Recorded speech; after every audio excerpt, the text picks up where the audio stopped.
Shalom, shalom. Hello, everybody. After a long hiatus, I'm back in the classroom learning Hebrew with you. It's been an interesting month, an interesting hiatus, partly because of Moedim, but also personal things that I have to battle through. As a person who suffers from PTSD, it is difficult sometimes to get motivated to do things, but I thank God that I found a way of managing it and pushing through it. And I believe that one of these days, these illnesses will disappear. I wouldn't really call it an illness, but it is an illness, clinically speaking. And yeah, it's difficult to get off the blocks, to get started doing things, because one of the symptoms is that you procrastinate and you lack motivation. But I trust Hashem to get rid of it, to take it out of my system, and to heal the brain tissue that needs healing, and wiring that needs healing. It's been a wonderful Rosh Hashanah and a wonderful Yom Kippur, especially Yom Kippur, probably the best Yom Kippur that I've ever experienced and had since I started doing Teshuvah 7 years ago. And it was really, really special. And I go into 5786 trusting absolutely in Hashem for everything, including my health and my mental health, and trusting Him to help me in my various productions as well. So anyways, I hope you had an equally amazing Yom Kippur and an equally amazing Rosh Hashanah. Chag Sameach for Sukkot tomorrow night. I hope you're able to build a sukkah. I think for the next few years, I'll be one of those people who build sukkot inside their houses, inside their apartments in a little tent, because I don't have ground nor a house of my own. So, but it's a mitzvah that matters. So I think for the next few years, that's how it's going to be. And my wish for you is that you have access to ground, open ground, so that you can do it properly. But anyways, enough blah blah blah. Let's get to our usual grammar session. This is going to be lesson 12, and I'm going to upload it as soon as all the checks are done. So it'll probably be uploaded in about an hour or two afterwards. So anyways, let's get started. We are in lesson 7 in the Aleph with Beith textbook, which is Biblical Hebrew. In the Biblical Hebrew textbook, we're in lesson 7, Aleph Beith part 1. It says, this lesson teaches 7 letters of the Hebrew alphabet and 4 vowel points called Nikud. Hebrew is written right to left and originally was written with only consonant letters, which means without vowels. The system of writing vowels below and above the main line of consonants was added sometime during the last centuries of the first millennium AD or CE, Common Era. In discussions of the alphabet and elsewhere, we'll often explain pronunciations with the International Phonetic Alphabet, or the IPA. If you're not familiar with IPA, you can go to this website. I don't bother with phonetics. I just encourage people to read and listen to somebody else reading. All right, we're dealing with consonants. For example, Aleph is usually transliterated as the first letter of the Hebrew alphabet and is pronounced with the glottal sound, Aleph, Aleph.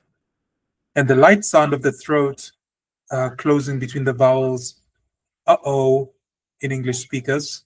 Words that start with Aleph sounds like they start with a vowel but Aleph is considered a consonant. So it's an Aleph, Aleph.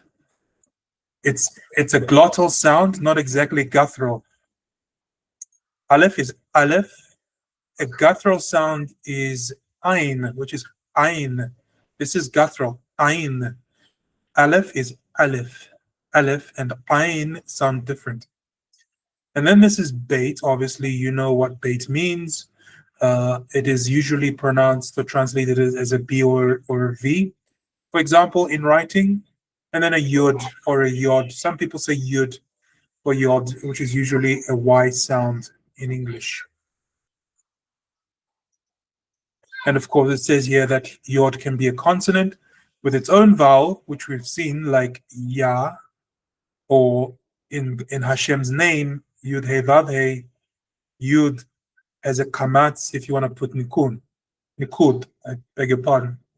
And then Yod or Yud may accompany a vowel in the preceding letters. For example, we have Chirik Maleh in Ish. Ish. We have the E with the Chirik at the bottom and the Yod there, completing the Chirik Maleh.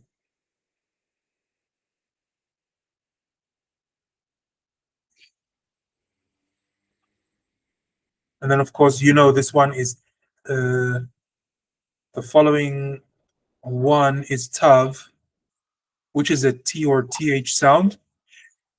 For now, I would like you to pronounce it as Tav, even though it has a Dagesh or may have a Dagesh, which is a dot in the middle.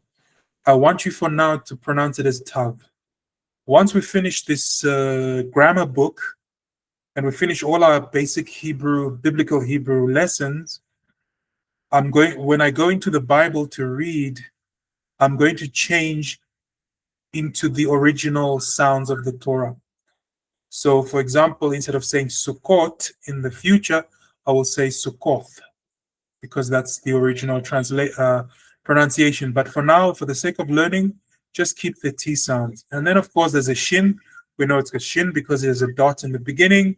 And, of course, a Sin with a dot at the end. And we have a Hey, the letter Hey, it's also an easy one to recognize, which is a ah at the end and a ha in the beginning of a word, like bah. It's an ah in the end and a ha in the beginning, for example.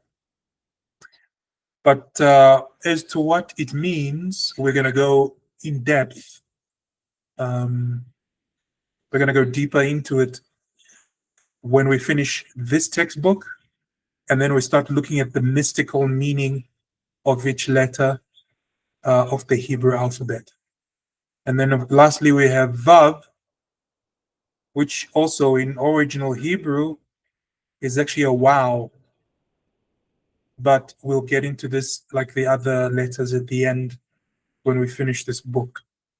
So before we start looking at our vowels in 7.2, I'm going to take a little bit of a pause to sort something out.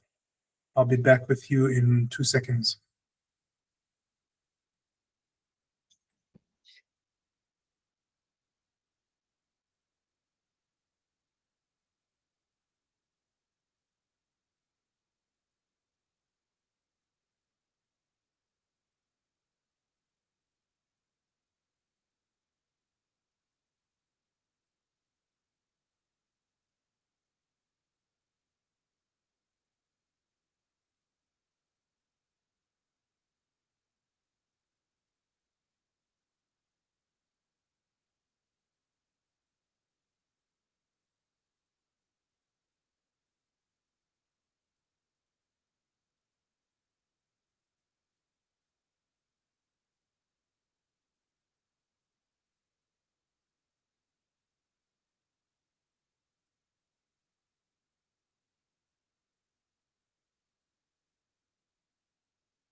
Alrighty, back in the textbook. The textbook goes over things that you already know, that we all already know, but it's good to go through the textbook systematically, so that we don't skip anything. If you're one of those fast learners and you're really bored, then I guess you shouldn't be watching this. We have kamets or kamats. Some say kamets, I say kamats, which is usually translated or transliterated as an R, as in father.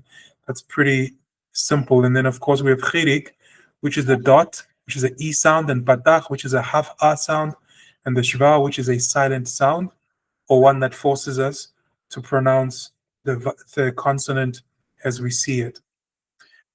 Definite article variants. It says that the definite article, which is the in English and ha in Hebrew, consists of he and patach, and it also doubles as the first consonant of the following letter, marking it with a dot, or called a dagesh. So let's have a look at this definite article, which is ha plus mi, midbar, which is desert. So when we put the two together, the definite article and the noun, we have hamidbar, which is the desert.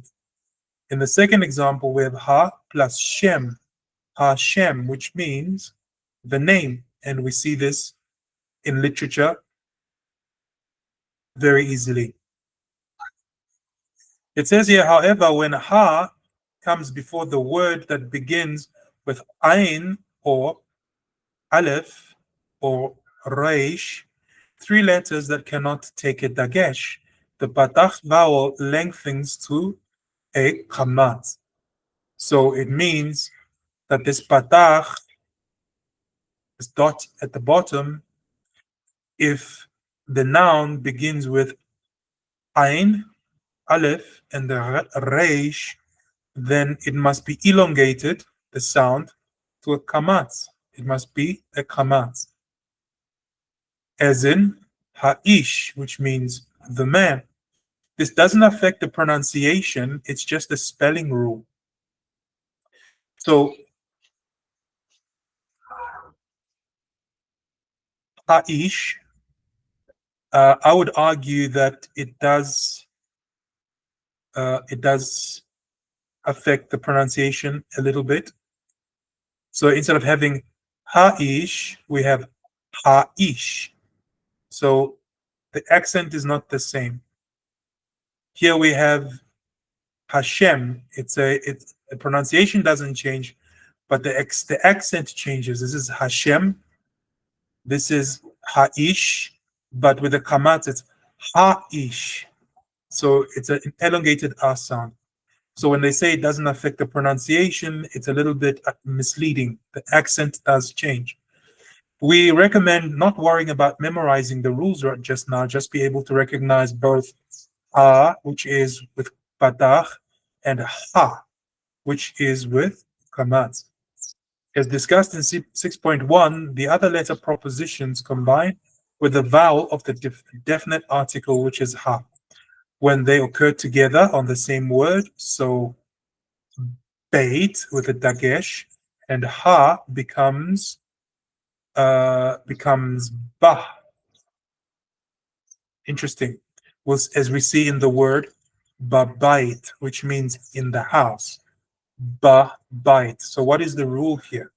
It says here the letter prepositions combine with the vowel of the definite article when they occur together in the same word. That's interesting. So let's look at the anatomy of this word, or the breakdown of this word. So it's ba or bah plus the definite article ha plus the noun bait, which means house. We don't have bahabait, but it becomes babait. Instead of becoming bahabait or bahabait, it becomes babait. So that's interesting.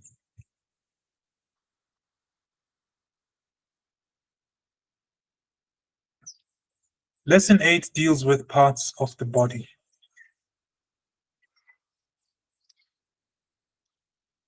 There's a dual form. It says most nouns have forms of two numbers, a singular and a plural or more. However, some of the words in Hebrew have a dual form instead of or in addition to the plural form three or more. Things that come in pairs, like body parts, often take dual forms. The dual form is marked with the suffix im. Now, remember that this is not English. In English, we would just say plural. We would not say dual. We would just say plural or singular. But in Hebrew, we have to adapt our English learning abilities to suit the Hebrew mindset or the way of thinking in Hebrew. So here we have singular and dual instead of singular and plural. For example, we have the word ein, which means an eye, ein. And interestingly enough, the English word eye does come from ein in Hebrew. So we have here one eye, ein, two eyes, einaim, ein, einaim. So one eye is ein, two eyes is einaim. One ear is ozen, or ozen. Two ears we have aznaim, ozen, aznaim, ozen, aznaim. And then we have the hand, which is yad. Yad is one hand, two hands is yadaim. Yad is one hand, two hands is yadaim. If you remember the bracha for hand washing, netilat yadayim, is called netilat yadayim, which is the washing of the hands. Yad, yadayim. And then we have the leg, regel, regel. The Ashkenazic accent says regel. So here we have regel, because the R actually, the R isn't really flat like in English, like r. It's in Eastern languages, the resh is more of a rounded sound in your mouth, like like regel, regel, regel, resh. Two legs is raglaim, regel, raglaim. One foot or one leg is regel, two legs is raglaim. And then we have the palm of the hand, which is kaf. Some people say kaf with a K. I pronounce it as a Q, like kaf. So kaf is one palm. Kafaim is two palms. Sorry, kapaim rather. Not kafaim, kapaim. Kaf, one path. Kapaim, two palms.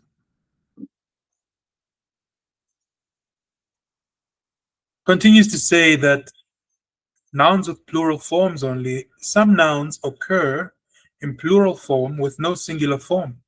The word panim, for example, face, in the lesson is one of these. Therefore, panim, which means faces, may be translated as face or faces. Depending on the context, it can be plural or singular. And then it talks about nouns in construct forms. In the last section of the video, all the body parts that appear with a possessor, such as a regel or sus, or regel sus, the horse's foot or leg, or beten isha, a woman's belly, are construct form. What does it mean they are construct form? But they sound the same and are spelled the same in construct form in their free absolute form except for yad, which is hand, which changes its spelling to yad. From yad to yad, the construct form a from a kamat, it is then constructed to with a patach in the construct form, but it sounds the same. In lesson 11, we will learn more about the construct forms. Okay, cool. So what it basically means is nothing changes in the construct. We still have regel or regel sus. Regel is still spelled with two segols. It hasn't changed. It still has one segol and two segols. And beten as well, or beten, still has two segols as well. The construct hasn't changed. But in the word yad, from a kamatz, we go to a patach, a half A sound.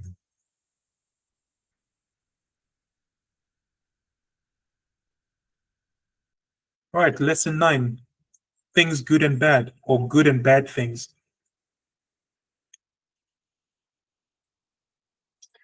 Possessive suffixes review. In this lesson, we review the possessive suffixes in the word name that were introduced in 5.1. Remember that the conjunction, which is vav, becomes u before the words whose first letter has a shva vowel or shewa vowel, as in the example below. So what does this mean? For example, we have here mihena, which is who are they? Who is she? Who are they? Feminine. Who are these even? Mihena becomes, for example, sorry, what's the point here? We're talking about the vav. It says mihena, which means who are they or who are these? And it says here, shmarut ushma naami. So who are these women? Who are these? Mihena. They are called shma, but shma with a dagesh, which means it's an extra sound.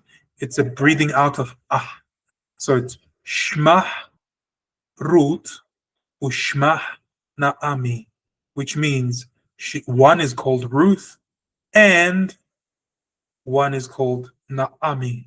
So we cannot say shma root ve shma naami. We cannot say that. We have to conjugate the structure of vav from wow or vav to u, to the u sound. Shma root or shma root or shma naami, which is her name is Ruth and her name is Naomi. I hope that made sense a little bit. Now we're looking at the noun davar. In Hebrew thinking, it's a word, right? But in English, it has to be called a noun. So in your brain, whatever is a word in Hebrew is a noun or a verb. They are called a word, davar. But davar doesn't only mean a thing, which is a noun or a word, a verb. It also means specifically a thing. For example, mad davar ze, what is this thing? So davar can mean a thing or traditionally a noun and a verb. We have some examples here. Example 1 says, Ma hadavar hazeh. Hadavar hazeh kad. Which means, what thing is this? This is a jar. It says kad. That's a jar. So if you come from a Christian background and you have read the English Bible, which is called a version called the King James, it tries to capture some of this thinking, like ma davar hazeh. What thing is this? That's very poetic English. That's old English. In today's English, what is this thing? But in the structure and the thinking of Hebrew, it says, oh my, what thing is this? Ma davar hazeh. Hadavar hazeh kad. This thing is a jar. In simple English, what is this? This is a jar, right? Number two, Beit ha'ish av ele devarim, which means Beit, which is a house, ha'ish, the man, av, father, ele, which means they are, devarim, they are words. House, Beit, ha'ish, a man, av, father, ele means these are or they are things, sorry, words, devarim. Now, I want you to look at how the diphthong is broken. The word is davar without breaking the diphthong. It's dalet with a dagesh, so it's davar, davar, davar, because it has a dagesh. And it's a dalet with two kamats and the vav, sorry, a beit or a veit with a kamats. Davar, which means a thing. But look at the plural, it's the diphthong breaks and it gets a shva or a shewa. Here, it's not anymore, we cannot say davarim, now we have to say davarim. From davarim, sorry, from davar, I beg your pardon. From davar, we get devarim. So as you can see, there's a shva, which breaks the diphthong, and we are left with one kamat, which is under veit, devarim, which means words. And then it says here, example 3, Hatov hadavar hazeh, lo hadavar hazeh ra me'od, which means, here the first one says, Hatov hadavar hazeh, this thing is good. And in this case, it's not talking about words, it's talking about a thing. Now, for you to notice, if we are talking about things, it becomes devarim. If we say it's a thing singular, we maintain the construct davar, and it is given a definite article. Hatov, because it's hadavar, we are obligated to use a hey with a half or even smaller ah sound, a malay, no, not a malay, what is it called? The chataf patach, in the beginning of the adjective. So this is the noun davar. This is ha, the definite article. Now we are forced to use in the beginning to accompany the adjective ha. And also, actually, it doesn't affect hazeh because hazeh is like, it's like a repetition of this thing. So hatov hadavar hazeh. This thing is this thing good? It's a question mark. How do we know it's a question mark? It's because of these two dots. When you see in Hebrew, let me share my whole screen. I want to show you some quirks. Can I actually do it on here? Let me see. No, I cannot write, unfortunately. So I'm going to have to share another document with you for a second.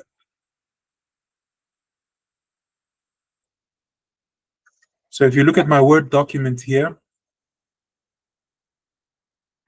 so if I go,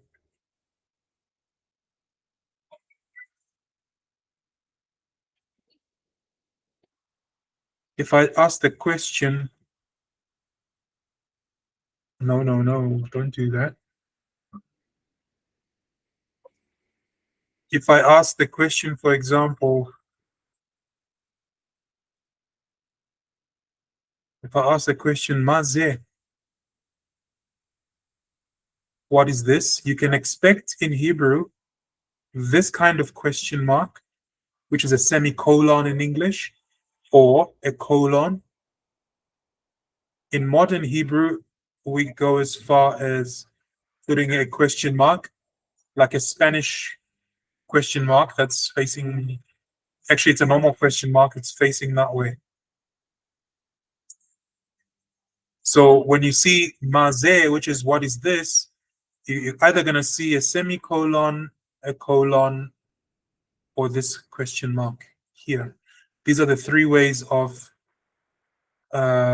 writing a question mark in Hebrew. Of course, in the Torah, you probably don't have any marks at all. You just have to know the words and the context and the sentence to know if it's a question or not.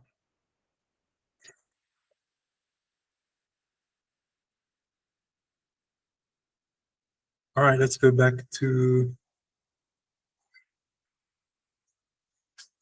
the lesson book.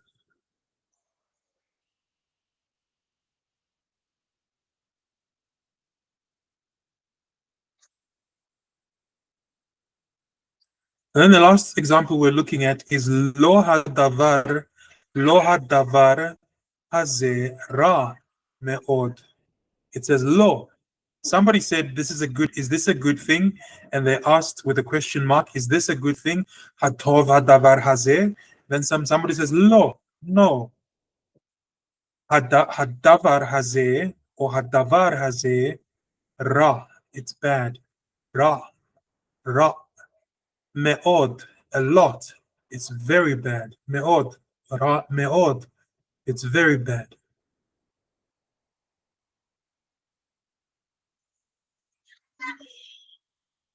Okay, so let's do one more page in the textbook, and then we'll switch to the modern Hebrew textbook in a second. Adjectives good and bad. We learned two adjectives in this lesson, which is tov, which is good. Tov, good, and ra, which means bad. Ra, which means bad. Not that they take the same suffixes that we learned in 2.3, agreeing with the noun they modify in a gender number. Okay, what does this mean? Let's go look at the masculine. Ish tov, a good man. Ish tov. Isha tova. So because it's feminine, we're going to have an ah at the end. Isha, Isha tova. I want you to notice something very important in the expression of the feminine and the masculine. We have ish, but ish doesn't have a dagesh. It did not take a dagesh. These are little details that you have to learn so that when you read the Torah, you can express these details. At least when you read a Torah with Nikud, you will be able to pronounce it well. And once you learn how to read with Nikud, it's going to be very, very easy to read the Torah without Nikud because you learned the word and its pronunciation.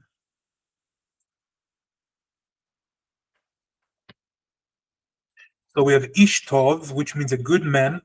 There's no dagesh inside the shin. Here we have Isha. Ish, Isha. So there's a double shin sound because of the dagesh and because there's a kamat, which is a long ah sound. Isha tova. Ish tov. Isha tova. Davar ra eretz ra'ah. Davar ra is masculine. Davar ra. You'll notice that we cannot put a hey because it is masculine and not feminine. But when we are talking about eretz, which means the earth, since it is a feminine, it is attributed a feminine aspect. Eretz ra'ah. Sorry, ra actually, not ra. Yeah, actually it's ra'ah. Eretz ra'ah. When we said davar ra, it was one syllable. Ra, one syllable. Ra'ah, 2 syllables. Ra'ah, 2 syllables. Eretz, Ra'ah. Davar, Ra. Ra, 1 syllable. Ra'ah, 2 syllables. The second example is good things. Dvarim tovim. Here we were dealing with a masculine singular in the first example. Now we are dealing with a masculine plural. Things or words.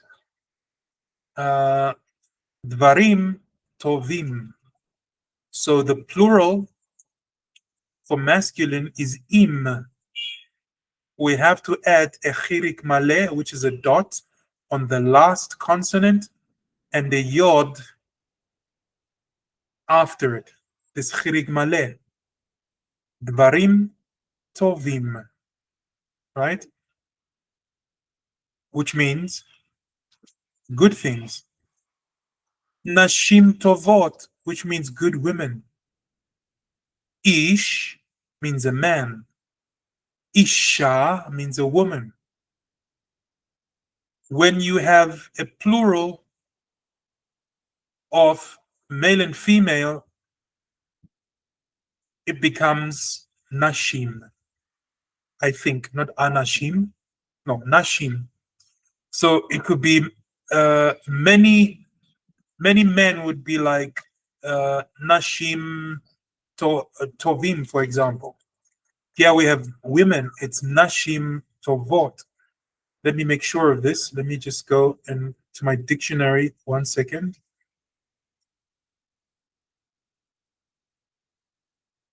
I need to make sure that it's a correct construct. For that, I have to go into my dictionary.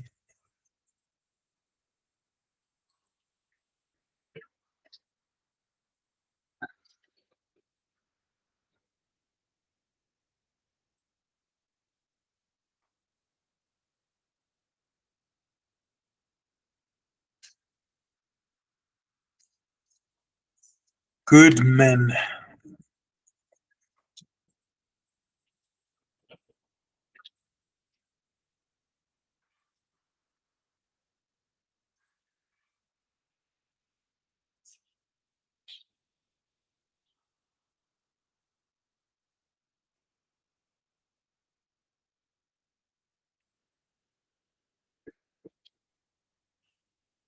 I'm yet to find an excellent Hebrew translator. I have a good Hebrew translator, but I don't have an excellent one. I don't think it has been invented yet. An excellent one. All of them have their flaws. Let me see what else happens here when I say good people.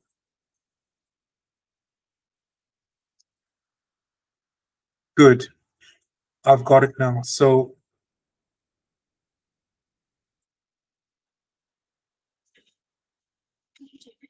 let's go to my Word document.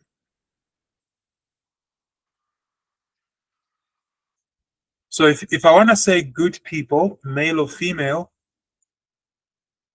if I want to say good people, male or female, I must say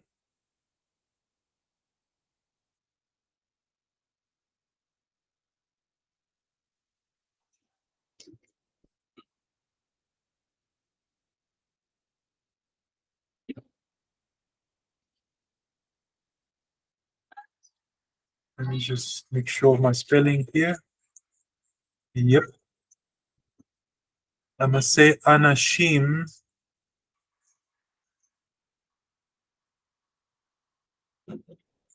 tovim.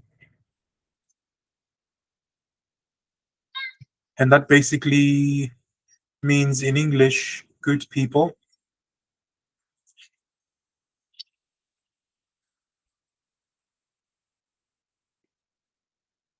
This is good people, which means they can be male, a group of males, or a group of females, or a mixed group. As long as we refer to them as people in general, we say anashim tovim. And in the textbook, we have good women specifically, so that becomes nashim,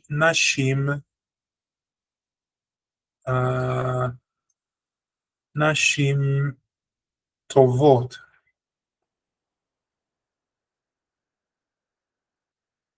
Let me just make sure of my spelling. Precisely. So I wanted you to note this interesting word, that if we remove the Aleph from good people, we are left with Nashim. So if you remove Aleph, males, from females, you are left with females. You are left with Nashim, which is women. But it also tells us a very interesting truth, that without females, without males, there are no people. People are made up of a combination of males and females, Anashim. We are all people. Women are people too. Men are not greater than females. Men are not greater than men. Women are not inferior to males, and neither are males inferior to females. All of us have been created with our own unique characteristics. So the language confirms that.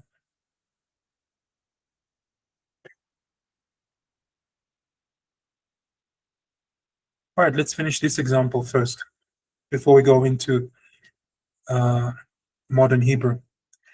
So we've seen here Dvarim Tovim because it's plural masculine, and we have Nashim Tovot, which means good women, because they are plural, Tovot. And then here we have bad things, Dvarim Ra'im, which means bad things. And then we have Nashim Ra'ot, which means bad women. Nashim Ra'ot. All right, let's leave it at 9.3. In the next lesson, in lesson 13, we will continue with 9.4. I will try and record all the lessons so that we finish this textbook by the end of the year. Maybe ambitious, but I think it's possible. So in our last lesson, this is what we learned in section C.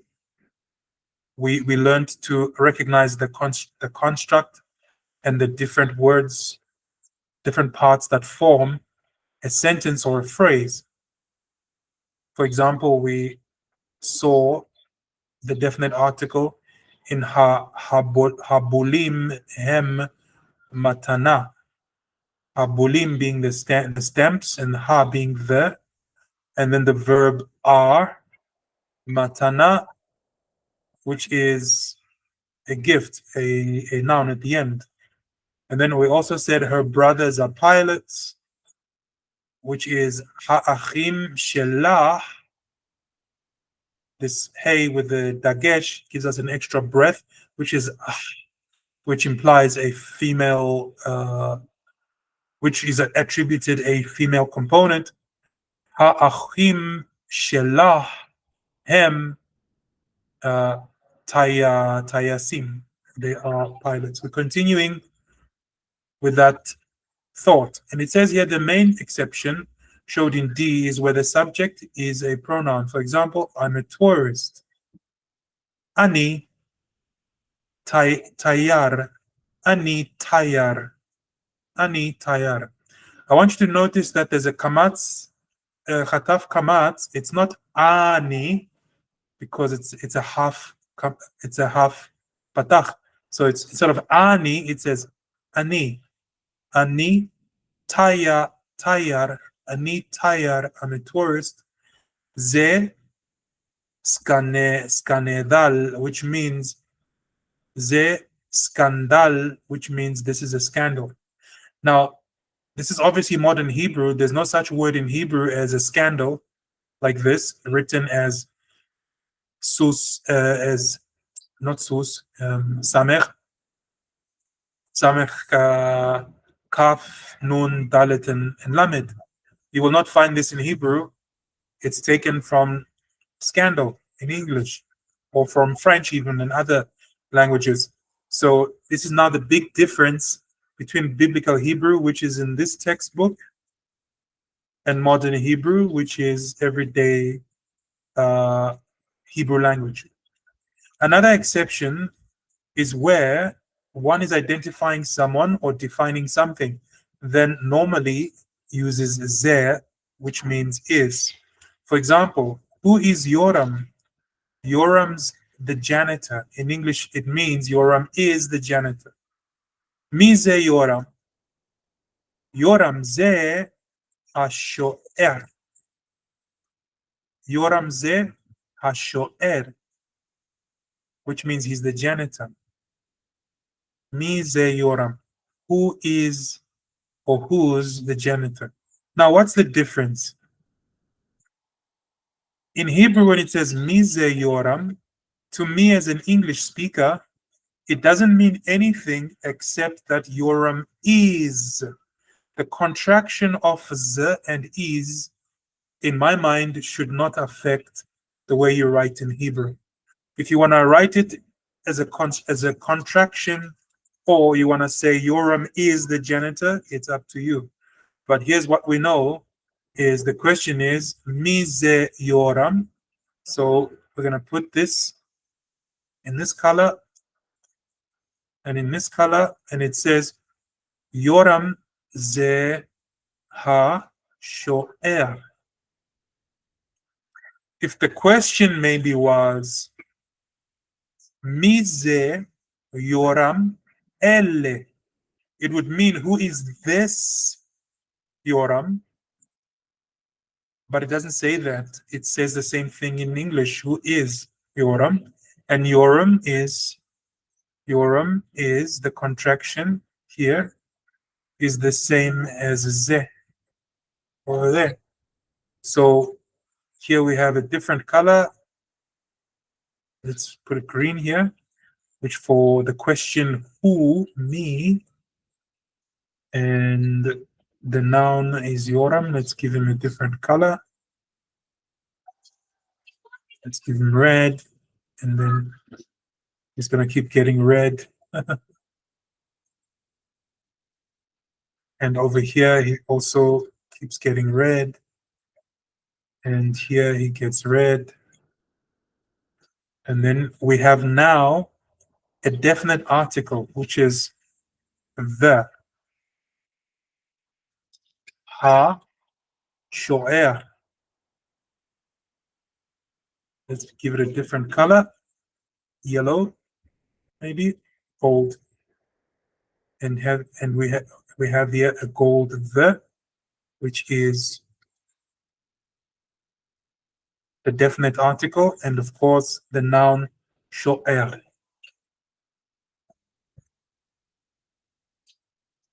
No, don't do the whole thing. Play along. This one play nicely. Yeah, you got it. Let's give it purple. Janitor in purple.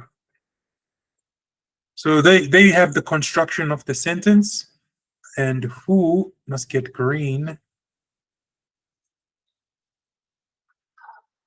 I know this takes a while. It looks like a coloring page, but I'm just helping us understand the construct of the sentence and the syntax as well in Hebrew. So we have who, mi ze Yoram, who is, we can see the verb ze, Yoram, and which is the noun, and it says Yoram starts with the noun, ze is ha shoer, the janitor. So there's your construction or your construct there, or your syntax even. Let me save this. By the way, this is modern Hebrew now.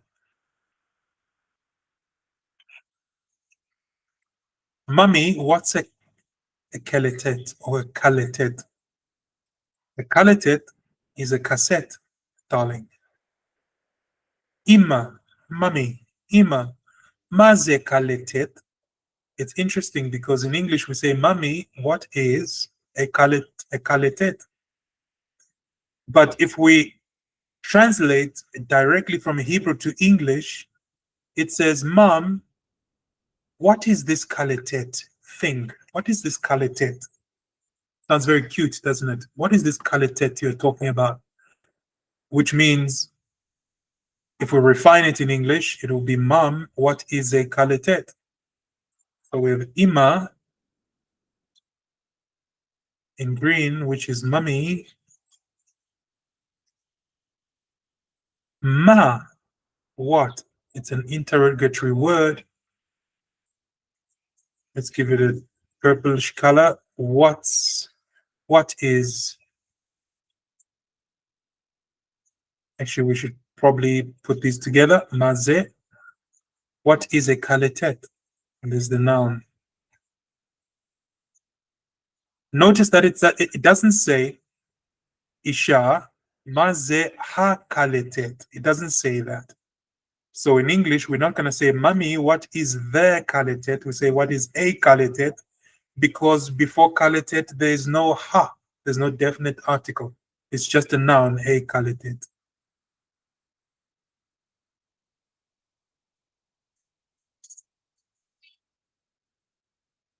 And there's our syntax. In actual fact, I want to break up this syntax like this and delete a portion of this. I want to delete a portion of this or change its color to yellow. So what's a kaletet? Maze kaletet. And then the mother responds and says, Kaletet ze kaseta motek, which means it is a cassette. That's interesting. So darling is not Habiba, but motek. Interesting.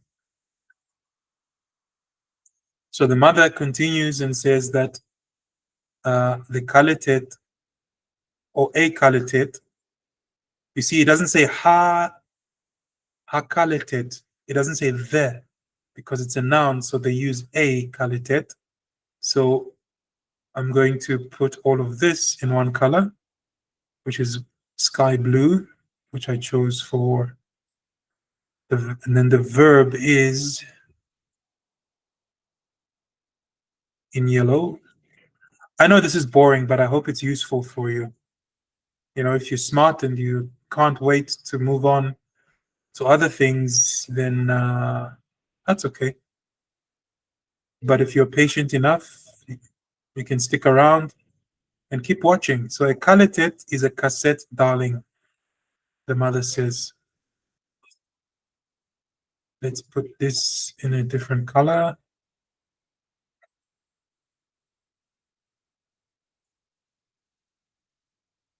Actually, mom's already green, so I'm going to use red. Perfect.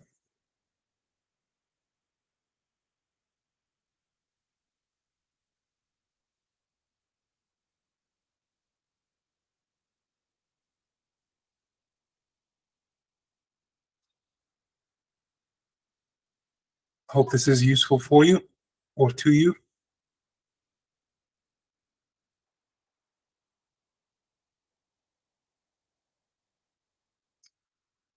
Alrighty then. Now we go and see another pattern here.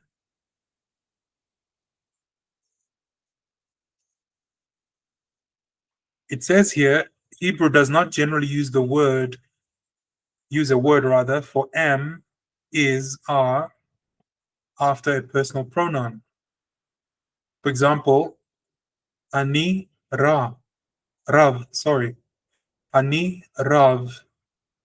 I'm a rabbi. So Hebrew doesn't say I am a rabbi. It just says Ani Ra, which in English is me rabbi. Ani Rav, me rabbi. But we know it means I'm a rabbi. But it just means me rabbi. Me Tarzan, you Jane, right? That's Hebrew.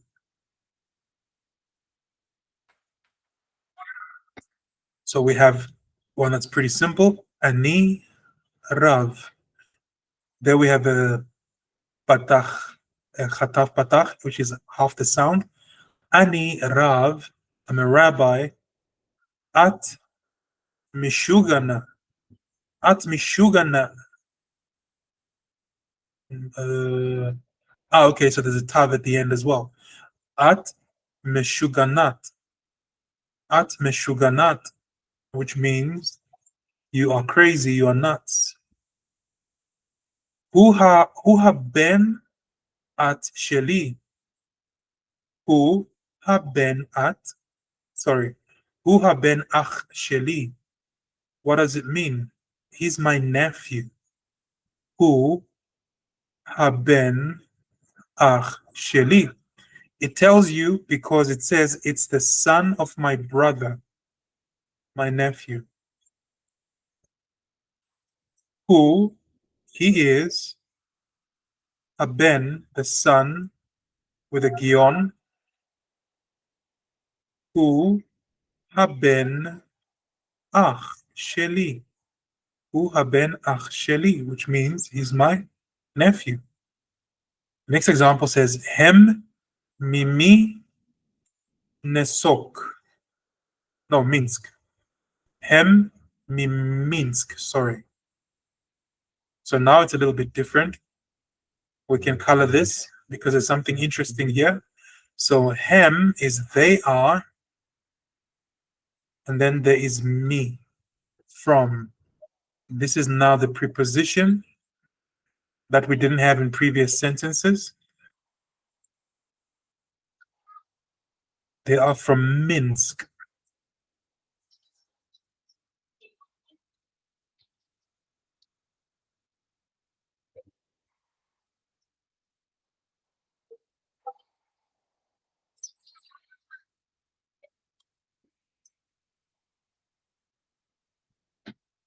Minsk. So we have Minsk as a noun, and the preposition from is also me.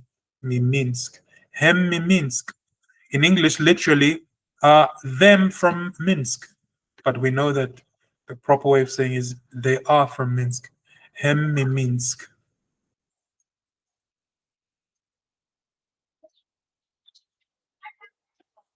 Personal pronouns in modern Hebrew. We know them in English as we, you, are, they, from, us, etc.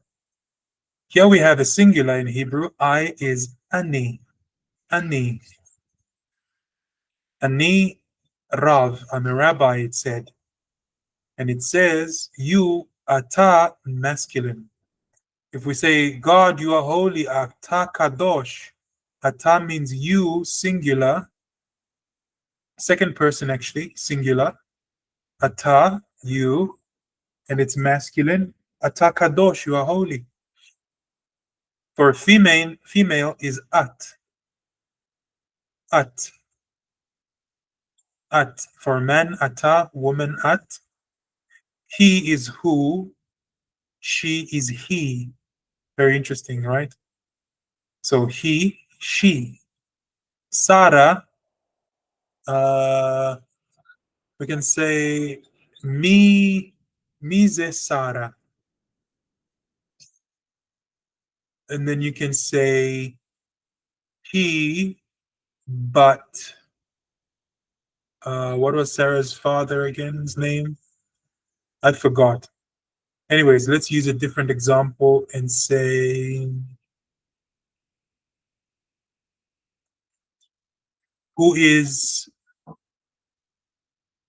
Sarah's sister? Let's say Sarah, not from the Bible, right? Let's say Sarah has a sister named Jane. They're not from the Bible. and you say, who is Sarah? And you can say, he, which means she, he, achot Jane. She is Jane's sister. And then we go to the plural, we, anachnu. Anachnu, we. Atem, you, as in plural. Aten, you guys, females. Aten, you guys, males, or you people as males, it's atem. You people as females is aten with a nun, sofit. And then a group of people, male or female, they are hem, which means they. And then, which is masculine, by the way. And then female is hen with a nun. Hem is masculine, they, and hen is masculine, feminine, they.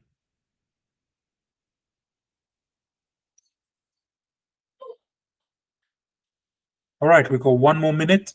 It says here the feminine plural pronouns, which is aten and hen, are rather formal and typical of newscasters and newspapers, books, and so on. In casual usage, their masculine counterparts atem and hem are used instead. For example, the girls, well, they're in the army. It says habanot nu hem batzachayel, which means the girls, they are in the army. You see, they don't use hen in casual speech, they use hem. But they're talking about banot, they're talking about girls. But they're using the girls, they, the personal pronoun is masculine instead of it being feminine with a nun sofit instead of the mem sofit. And it says for it, a thing in English, and other pronouns, we must go to lesson 16. Okay, we'll check it out later. The personal pronouns are used either as the subject of a sentence or as a predicate. So the subject, for example, in this sentence is Sarah. The predicate is we are with. This is called the rest of the sentence, and okay is the rest of the sentence, but the subject is Sarah. So Sarah is a subject, and all of this is the predicate. And it says here, the personal pronouns are used either as a subject of a sentence or its predicate. So let's see what happens. We are with Sarah, okay. אנחנו עם שרה, בסדר? אנחנו עם שרה, בסדר? So you have im, which is with. אנחנו, we, or us, we, im, with Sarah. There's no verb such as are, obviously, in Hebrew, so we have to say אנחנו עם שרה, בסדר? We are with Sarah, is everything okay? So we are using Sarah as a subject, and here as a predicate, אנחנו is used here as a subject, which means us. We're talking about us. Now here אנחנו is used as a predicate, as the rest of the sentence. It says, בסדר, בסדר, זה אנחנו, which means okay, it's us. בסדר, זה אנחנו. For example, if somebody knocks at the door and you take your gun and you say, who is it? And the person sees the gun, they say, בסדר, זה אנחנו. It's okay, it's us. In this case, אנחנו is not the subject, but it becomes the predicate. In English, Sarah is the subject, and the rest of this is the predicate. So it's different in Hebrew. In Hebrew, אנחנו. That's what we're talking about principally, talking about us, אנחנו. So that's the subject, But if we make it to the rest of the sentence, it's at the end and it says, okay, it's us. It's at the end of the sentence, then it becomes a predicate. Hope that makes sense.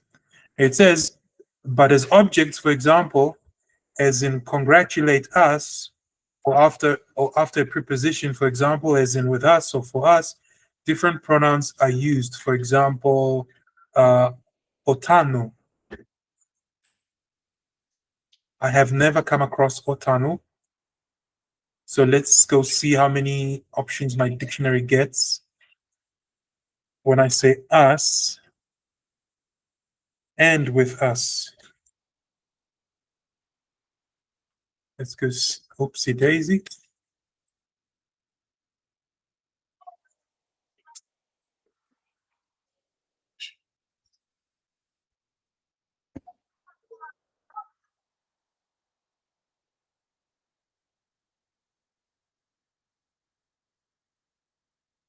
There you have it, otanu, which means with us. Us is lanu and otanu is with us.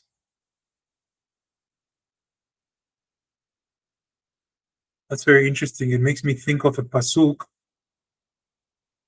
Pasuk that says that talks. That's Yeshayahu Perek 8 or 9, and when he talks about Emmanuel, God with us. So instead of Imanu, here we are seeing Otanu. That's very interesting.